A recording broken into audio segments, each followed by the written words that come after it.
Quand j'étais petite, j'adorais me glisser par le toit ouvrant de la voiture de mon papa. Pour des raisons de sécurité, il m'avait donné l'autorisation de le faire uniquement lorsque nous arrivions dans l'impasse où nous habitions. Alors, je détachais ma ceinture, grimpais sur le siège et sortais ma tête à l'air libre. Je croyais que tous les voisins étaient impressionnés. Je leur faisais coucou en agitant la main façon reine d'Angleterre.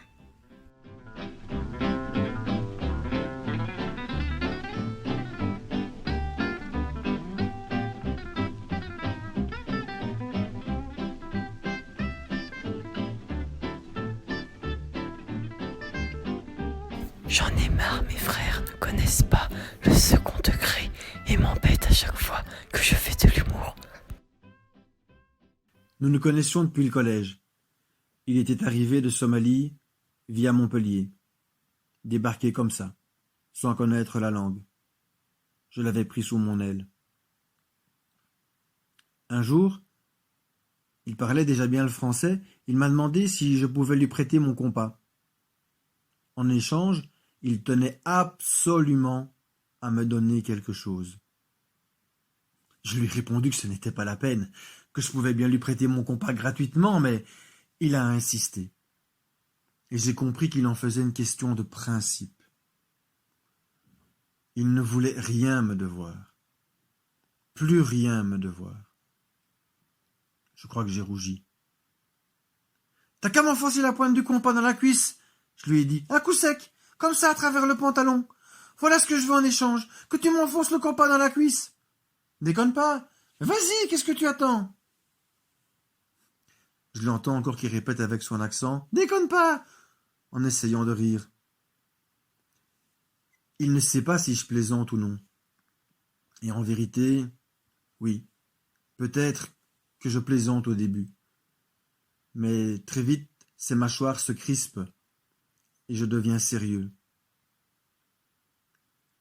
La sonnerie retentit. S'il n'a pas le compas, il rate son contrôle de géométrie. Et c'est son passage en première qui est compromis. Quand la pointe s'enfonce, je ne crie pas. Je plaque mon pantalon contre la blessure pour contraindre la douleur et je crache. « Petit salaud !» Je ne sais pas qui a eu le plus mal de nous deux. Les larmes jaillissent de ses yeux. Ça ne me ressemble pas du tout, ces mots. « Petit salaud !» Ma voix non plus ne me ressemble pas. Une voix nasillarde et aiguë, comme dans les films en noir et blanc qui passent à la télé. Le scénario s'arrête là. Aucune excuse ne vient adoucir la scène, à moins que la formation de la croûte ne soit à considérer comme une excuse, le corps s'attachant au tissu. Mais le soir, il faut se déshabiller et la croûte s'arrache. La plaie recommence à saigner. L'exaltation retombée, la douleur se réveille, une douleur insistante, sourde, profonde, comme si quelque chose était resté dans mon corps, un morceau de plomb, une écharde. Quand j'appuie là, sur la cuisse, encore aujourd'hui, je sens comme un kyste. La suite de l'histoire? Il a réussi son interrogation écrite. Je ne lui adresse plus la parole. Sur le chemin du lycée, dans la cour, dans les couloirs, je le fouille. Je regrette de l'avoir obligé à me faire mal. Regret qui se manifeste d'une drôle de façon. Je le comprends rétrospectivement, je me mets à le détester. Sa douceur me dégoûte. Sa servilité.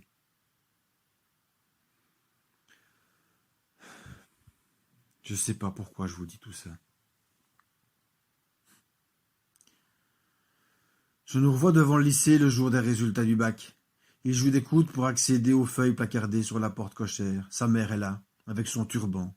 Et moi, j'attends tranquillement derrière. Je sais que je vais avoir une mention. Tout me réussissait à l'époque. Les filles, les études. Même mon permis de conduire, je l'ai obtenu du premier coup. Aujourd'hui, je suis un raté. J'ai rien fait de ma vie. Je me traîne. J'avais pas envie de souffrir, comprenez-moi. Je n'étais pas maso ni rien de tel. J'avais juste envie de le punir, parce qu'il n'avait pas accepté que je lui prête mon compas gratuitement.